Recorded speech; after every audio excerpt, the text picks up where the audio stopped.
السلام علیکم ورحمۃ اللہ وبرکاتہ۔ محترم حضرات، آج کل ہم پورے ہندوستان کے اندر، پورے ملک کے اندر ایک عجیب قسم کی افراتفری ہے، مسلمانوں میں بے چینی ہے، ڈر اور خوف کا ماحول ہے۔ اس کو دیکھتے ہوئے آ رہے ہیں سوشل میڈیا کے اندر، پوری طریقے سے اس کا ہم اور آپ روزمرہ یعنی روزانہ اس کو دیکھتے رہتے ہیں اور سمجھتے بھی رہتے ہیں اور افسوس کو ظاہر کرتے بھی رہتے ہیں۔ کبھی تو حجاب کا مسئلہ، کبھی تو حلال کٹ کا مسئلہ، کبھی مسجدوں کا مسئلہ، کبھی مزاروں کا مسئلہ، اور کبھی مسلمانوں کی بڑی بڑی پرانی جو عمارتیں ہیں ان کا مسئلہ ہے، قطب مینار کا مسئلہ ہے، تاج محل کا مسئلہ ہے۔ اس طرح کے مختلف قسم کے مسائل آ رہے ہیں، اور آتے آتے انہوں نے سب سے بڑی ایک سازش، ایک پلاننگ یہ رچی ہے کہ مسلمانوں کو ایک ساتھ میں ان کو اگر یہ بولیں گے کہ بھائی تم اسلام سے ہٹ جاؤ اور دوسرا مذہب کو اختیار کر لو، یہ تو نہیں ہو سکتا۔ اس لیے انہوں نے ایک سلو پوائزن بچوں کو دینے کی انہوں نے کوشش کی ہے، ان کے سلیبس کے ذریعے سے۔ اسکول کالجوں کے اندر پڑھنے والے جتنے بچے بچیاں ہیں، سب سے پہلے حجاب پر پابندی لگائی گئی، اور اس کے بعد میں جیسے اسکول کے اندر داخل ہوتے ہیں ایک تھوڑے بہت اسباق، ان کو تھوڑے بہت لیسنس ان کو اسلامی اتہاس کے بارے میں ملا کرتا تھا، حضرت ٹیپو سلطان شہید رحمۃ اللہ علیہ کے بارے میں، اور مغل بادشاہوں کے بارے میں، حضرت اورنگزیب عالمگیر رحمۃ اللہ علیہ کے بارے میں۔ اتنا ہی نہیں بلکہ اسلامی قدیمی پرانی عمارتیں ہیں، نشانیاں ہیں، ان تمام چیزوں کے سلسلے میں تھوڑی بہت آٹے کے اندر نمک کے برابر ہی صحیح ان کو کچھ معلومات مل رہی تھی، جس کی وجہ سے مسلمان بچوں کے اندر ہم بھی کچھ ہیں، ہمارے بھی بڑے کچھ تھے، انہوں نے کچھ کارنامہ انجام دیا ہے، ایک احساس تھا۔ اب ان تمام چیزوں کو نکال کر کھنگال دیا گیا، ایک نقطہ بھی باقی نہیں رکھا۔ اس کی جگہ پر جن کی وجہ سے ملک کو سراسر نقصان ہی نقصان ہوا ہے، اور کوئی ان کو سونگ کے دیکھنے کے لیے تیار نہیں ہے، ان کی کوئی وقت اور کوئی قدر اور کوئی ریسپیکٹ لوگوں کی نگاہوں میں نہیں ہے۔ ایسے لوگوں کو سامنے لا کر خصوصاً مسلمان بچوں اور بچیوں کے عقیدوں کو، ان کے وشواس کو خراب کرنے کی کوششیں پوری طریقے سے جاری ہیں، اور یہ چاہتے ہیں اس طریقے سے سلو پوائزن ایک ایک خطرہ کر کے دے کر کہ ان کے ڈگری ہونے تک یا اسکول کالجوں کی تعلیم ان کے مکمل ہونے تک ان کو اسلام سے ہم پھرا دیں گے۔ سازش کرنے والوں کو یہ یاد رکھنی چاہیے، خدا کی قسم، جس بندے کے دل کے اندر اللہ تبارک و تعالی نے ایمان کا وہ عظیم الشان نور جو دیا ہے، تم کتنی چالیں چل ڈالو، کتنی سازشیں کرو، کتنے پلاننگ کرو، انشاءاللہ ثم انشاءاللہ جو پلاننگ تم کر رہے ہو کبھی اس کے اندر سکسیس نہیں ہو سکتے، کبھی کامیاب نہیں ہو سکتے۔ مسلمانوں کو ایک ہی وقت میں تم ٹریک سے ہٹاؤ، ایسا کبھی نہیں ہو سکتا۔ یہ خواب و خیال کبھی تمہیں کرنا بھی نہیں چاہیے، اس کو بھول جانا چاہیے۔ حضرات، ہمیں چاہیے، قرآن پاک اس سلسلے میں ہمیں اور آپ کو کیا رہنمائی کرتا ہے، اس پر ایک نظر ڈالیں۔ قرآن پاک کی صورت ہے جس کا نام سورہ مائدہ ہے، اس کی 49 نمبر کی آیت ہے۔ اس کے اندر اللہ تبارک و تعالی یوں ارشاد فرماتے ہیں، وَأَنْ يَحْكُمْ بَيْنَهُمْ بِمَا أَنزَلَ اللَّهُ وَلَا تَتَّبِعْ أَهْوَاءَهُمْ وَاحْذَرْهُمْ أَنْ يَفْتِنُوكَ عَنْ بَعْضِ مَا أَنزَلَ اللَّهُ إِلَيْكَ۔ رسول اللہ صلی اللہ علیہ وسلم کے پاس یہودیوں کے بڑے بڑے 4 عالم آئے۔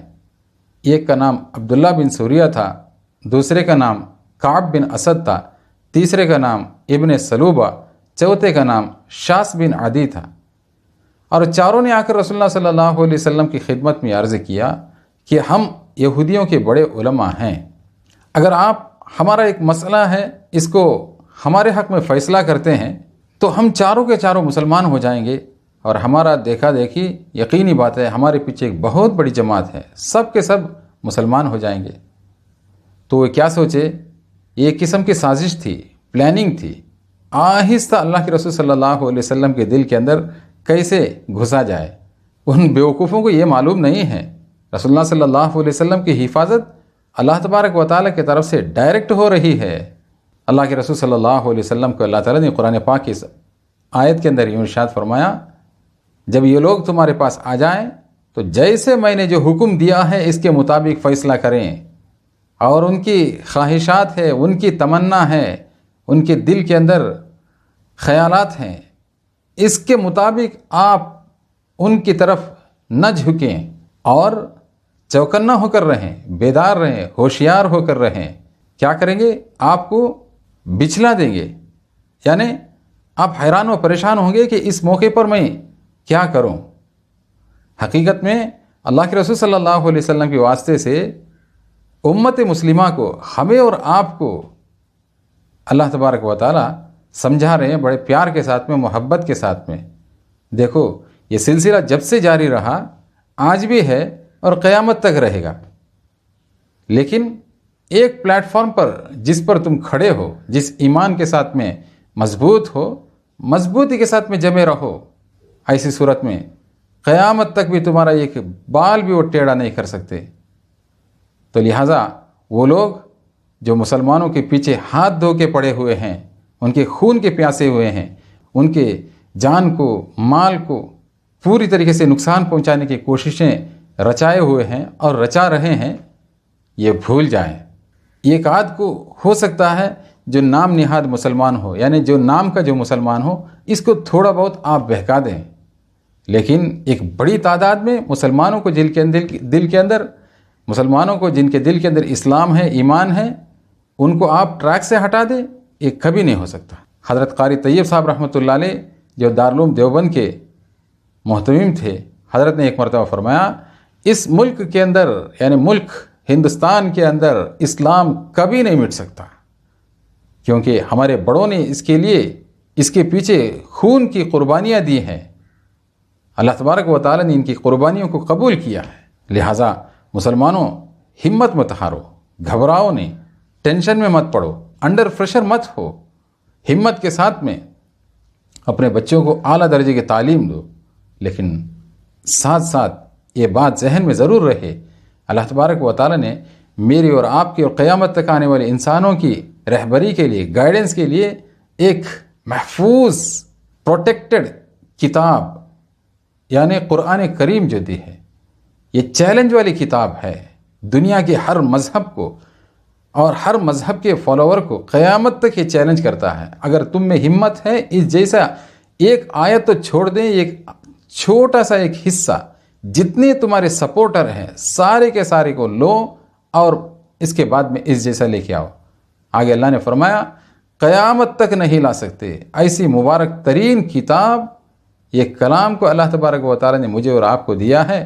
یقیناً ہر مسلمان اس کو اپنے دل سے لگا لے گا، ہر روز اس کو کھول کر پڑھے گا، تلاوت کرنے کے ساتھ ساتھ اس کے معنی کو، مطلب کو، چاہے وہ انگلش زبان میں ہو، ہندی میں ہو، کنڑا کے اندر ہو، پنجابی زبان میں ہو، بنگالی زبان میں ہو، کسی بھی زبان میں آپ جانتے ہو، اس میں آپ ایک ایک صفحہ کر کے روزانہ پڑھیں.